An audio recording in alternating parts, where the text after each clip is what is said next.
The busy road before us morphs to gorse and broom, sheep in grass, cottagers spinning and weaving, till Colchester looms at last, its Norman castle high above the crumbling Roman wall, and houses scattered down to the river Colne, the port of the Hythe, the town a full mile from side to side.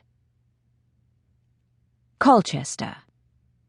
First Camulos, then Camulodunum, some even say it was Camelot, was famous for its oringos, roots of sea holly dug up like fingers, and candied pink or red. Then just outside the walls, the Lucas estate, St. John's Green.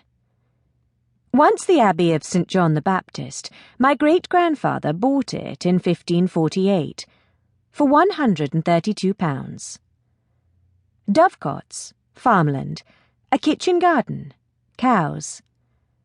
Over time it was transformed, from monastery to great house, from simple green space to what one visitor would describe as a scene of rosemary cut out with curious order, in satyrs, centaurs, whale and half-men horses, and 1,000 other counterfeited courses. In other words, a gentleman's estate, the relevant gentleman being Thomas Lucas, my father. So this is where I was born.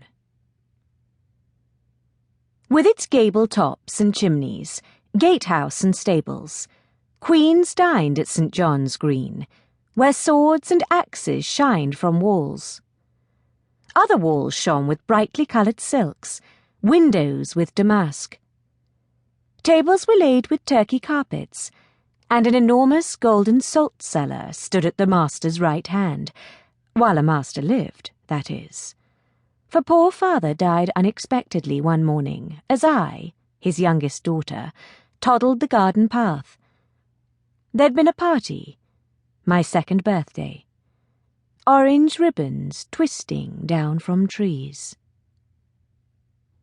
As for our mother, she was beautiful beyond the ruins of time.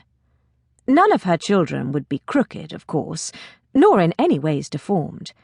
Neither were we dwarfish, or of a giant-like stature, but proportional, with brown hair, sound teeth, sweet breath, and tunable voices, not given to walling in the throat, I mean, or speaking through the nose, unless we had a cold.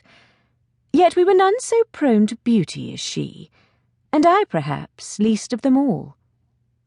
I had no dimples, my mouth was wide, my hair grew crimped and fierce as wild lettuce from my head. A summer afternoon, age 9, sitting first beneath French honeysuckle, then moving nearer the brook to observe butterflies that gather at pale daffodils, a dead sparrow spotted along the way, and a sonnet begun upon the ability of a sparrow to suffer pain. I, Margaret, queen of the tree people, discovered an invisible world. There, on the surface of the water, river foam bubbles encased a jubilant cosmos. Whole civilizations lasted for only a moment.